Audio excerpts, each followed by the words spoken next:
Trascendidos.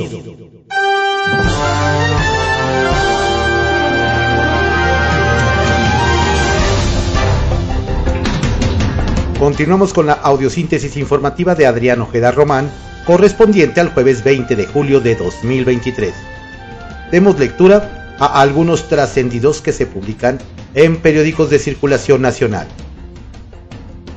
Templo Mayor, por Fray Bartolomé, que se publica en el periódico Reforma. Desde los tiempos del viejo PRI, no se veía un proceso electoral tan desasiado, por no decir cochino, como el que se está conduciendo hacia 2024. Con el presidente de la República como abanderado de la ilegalidad, el resto de los participantes parecen muy cómodos fuera de las normas.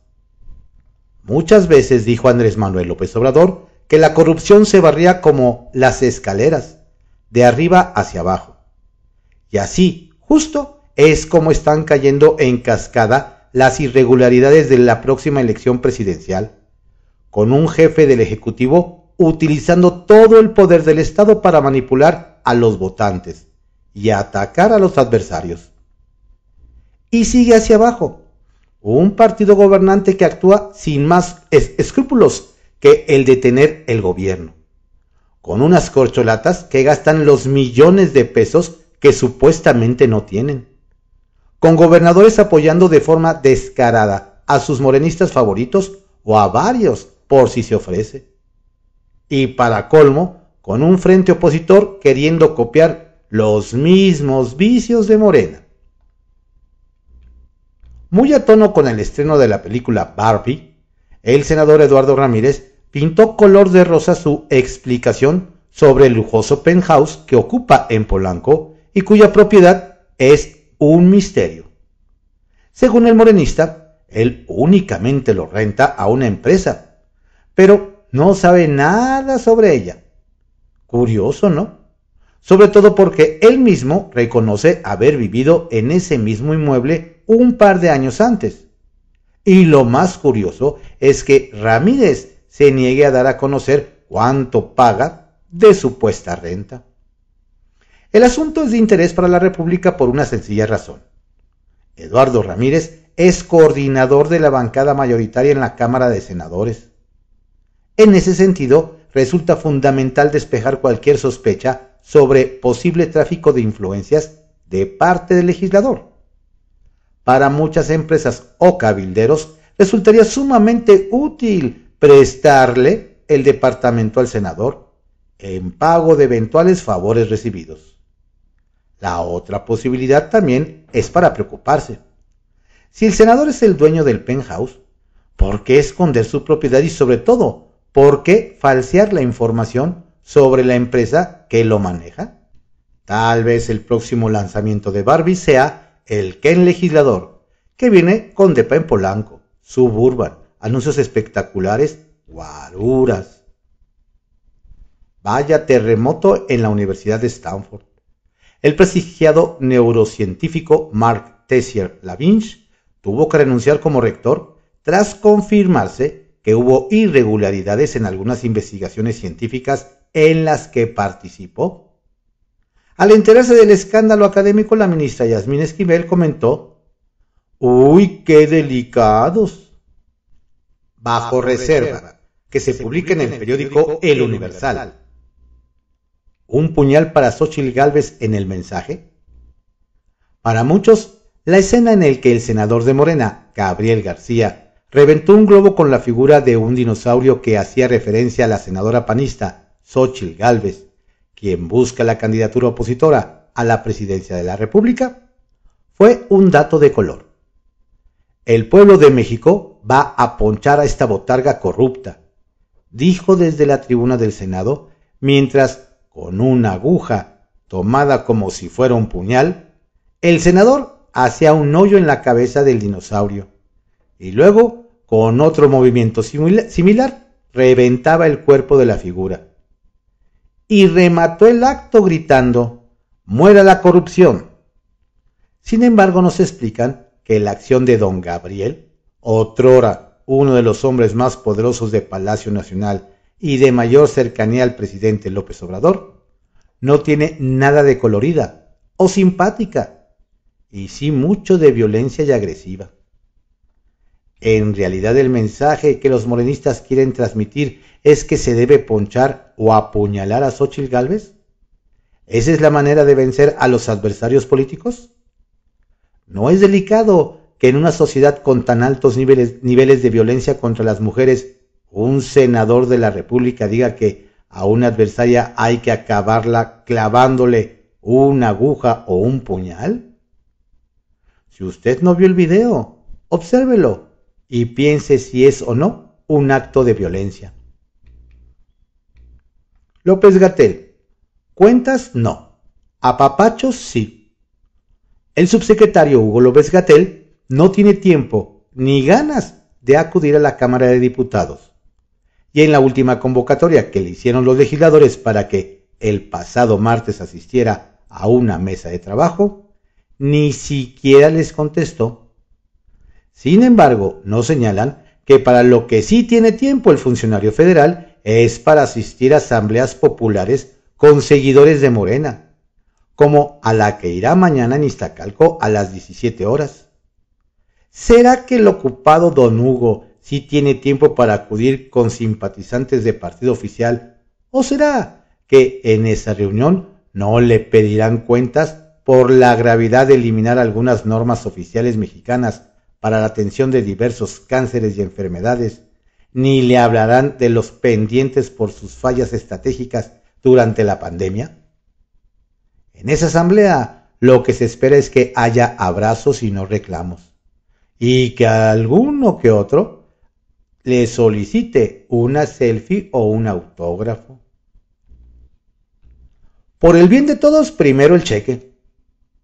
Ante el vacío legal que amenaza con generar una crisis en el Congreso de la Unión por la coexistencia de la legislatura saliente y entrante, que se empalmarían en agosto del próximo año, ya hay algunos legisladores que están mostrando el cobre. Mientras senadores como Germán Martínez del Grupo Plural propone que las actuales bancadas terminen su mandato el 31 de julio, como lo establece la reforma del 2014, y la nueva legislatura recién electa entre con toda la fuerza, hay quienes en Morena piensan irse hasta el 31 de agosto, con el argumento de que fueron electos por 6 años. Nos comentan en las bancadas oficialistas que sí hay una preocupación por sus sueldos, y es que muchos no piensan renunciar así como así a sus ingresos de todo un mes, por lo que se ve complicado un acuerdo, si lo que se busca es defender supuestos derechos ganados por los senadores que concluyen legislatura. Por el bien de todos, primero el cheque. Sacapuntas, que se publica en el Heraldo de México. Nueva reunión trilateral. Nueva reunión trilateral dirigirá el presidente López Obrador la próxima semana en Palacio Nacional, con Estados Unidos y Canadá. Los temas serán migración, fentanilo y combate al tráfico de armas.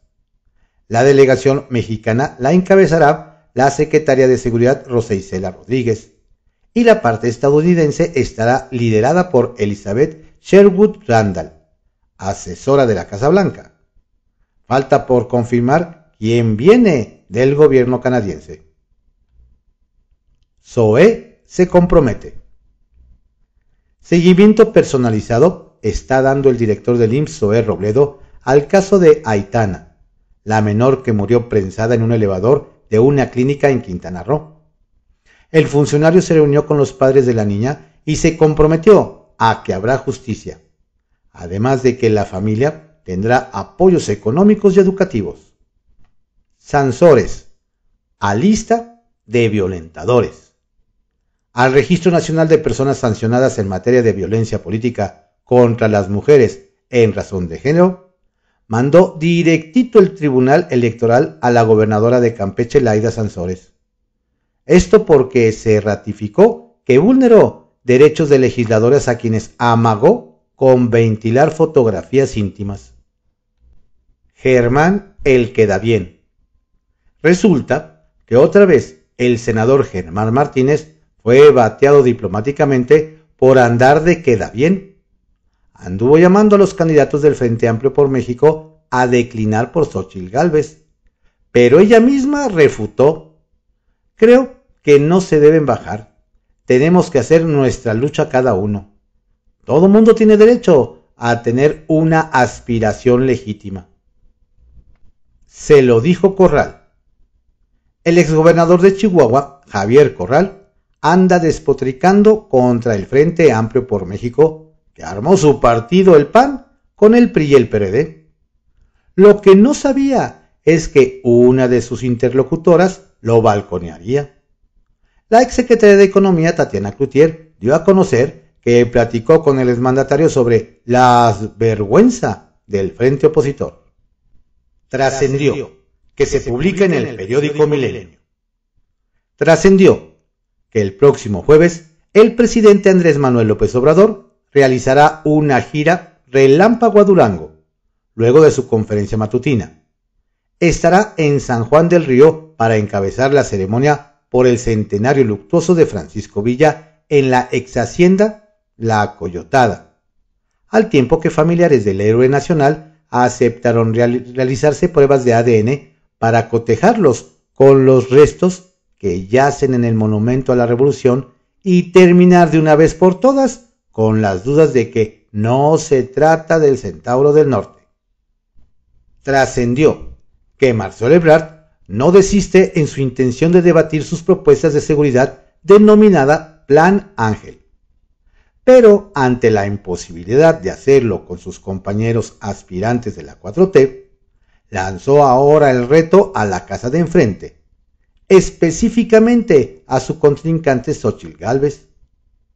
En esas estaba cuando recibió un zapazo de Laida Sansores, quien en su programa Martes del Jaguar consideró que esa propuesta solo puede interpretarse como una crítica a la estrategia del presidente AMLO. Así que para evitar que el tema escale, como es de esperarse con la gobernadora de Tabasco, el ex canciller tuvo que salir a aclarar que no debatirá ese tema con los ayudantes de Claudia Sheinbaum. Trascendió que en agosto próximo la primera sala de la Suprema Corte de Justicia de la Nación resolverá si otorga la protección de justicia a Roberto Sandoval, exgobernador de Nayarit, quien busca que se modifique la medida cautelar de prisión preventiva justificada a fin de recuperar su libertad.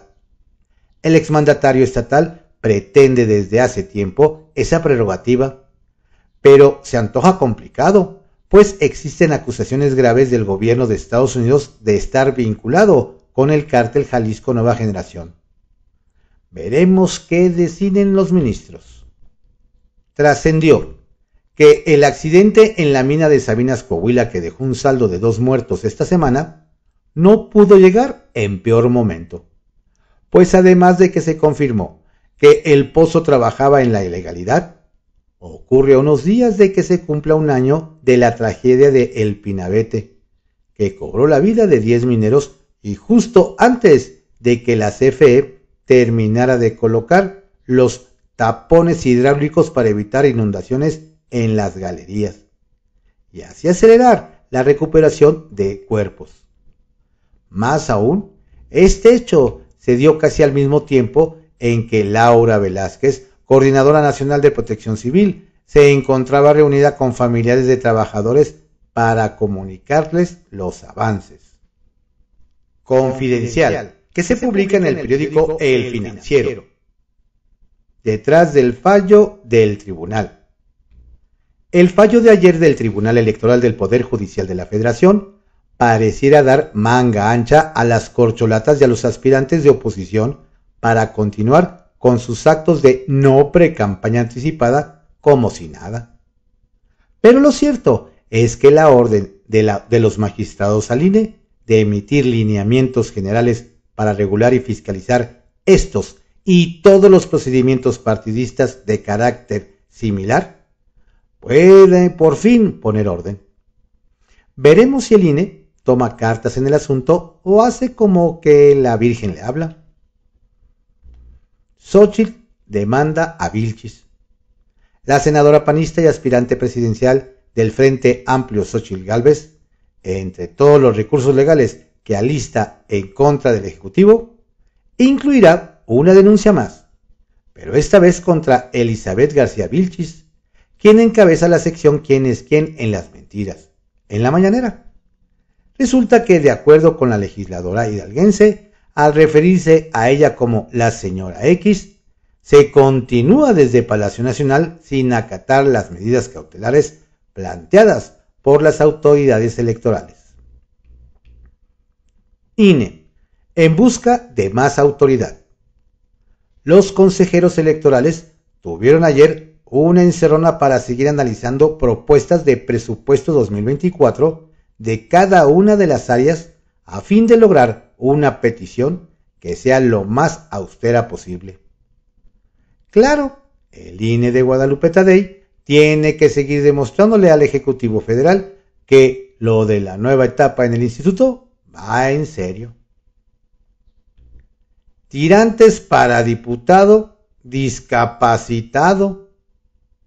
Duro reclamo contra el bullying lanzó ayer el diputado federal coahuilense de Morena, Francisco Javier Borrego Adame, luego de que en plena asamblea de su partido en el estado se le cayeron los pantalones, lo que desbordó en las redes sociales memes y burlas de todo tipo. Argumentó que está discapacitado por un problema de columna, lo que lo ha obligado a bajar de peso y el cinturón le fue insuficiente. Agradeció a diputados y senadores de la Comisión Permanente que le regalaron unos tirantes para sostenerse los pantalones, pero anunció que presentará una iniciativa de ley para castigar severamente a quien se burle de un discapacitado. Rommel Pacheco se apunta para Yucatán. El clavadista olímpico mexicano Rommel Pacheco se apuntó para ir por la gubernatura de Yucatán. Luego de agarrar vuelo con un duro discurso contra la presidenta de la CONADE, Ana Gabriela Guevara, por la falta de apoyos a los atletas, el recién ingresado a la política como diputado federal del PAN afirmó que cuenta con el respaldo de su partido, con el de los grupos empresariales y organizaciones sociales de Yucatán. Con eso, sostuvo incluso que estoy entre los 3 primeros a nivel nacional en las encuestas. Eso, en el ámbito local, obviamente, me posiciona para poder contender por la candidatura. Crítica a Abbott del embajador. No estamos de acuerdo con lo que está haciendo Texas en el Río Bravo, aseguró Ken Salazar, el embajador de Estados Unidos en México, después de que el gobernador de Texas, Greg Abbott, desplegara una muralla flotante en el Río Bravo. Mr. Ken resaltó que no le parecen estas acciones para frenar la migración. Tiempos convulsos en Estados Unidos que salpican de lleno a México. Se calienta sucesión en Chiapas. Todo indica que la pelea por la sucesión en Chiapas está tomando muy elevada temperatura. En los últimos días, Zoe Robledo recibió un duro golpe en sus aspiraciones políticas con el tema de la niña muerta en los elevadores del IMSS. Por eso, en los pasillos de la 4T se da por hecho que el descontón al senador Eduardo Ramírez con el caso del departamento en el que vive en Polanco fue fuego amigo, es decir, del otro aspirante. Por lo visto, no habrá un día de campo para quien quiere ser el próximo gobernador, pues la contienda ya se perfila como una lucha campal entre dos. Veremos qué golpes siguen. Estos fueron algunos trascendidos que se publican en periódicos de circulación nacional en la audiosíntesis informativa de Adrián Ojeda Román, correspondiente al jueves 20 de julio de 2023. Lo invito a que también escuche la audiosíntesis en las plataformas de Spotify, Amazon Music, Player FM, iHeartRadio, Audacy, Deezer, entre otras, así como en las redes sociales de Telegram, Spotify, Facebook, Twitter y Twitch. Saludos cordiales de su servidor, Adrián Ojeda Castilla.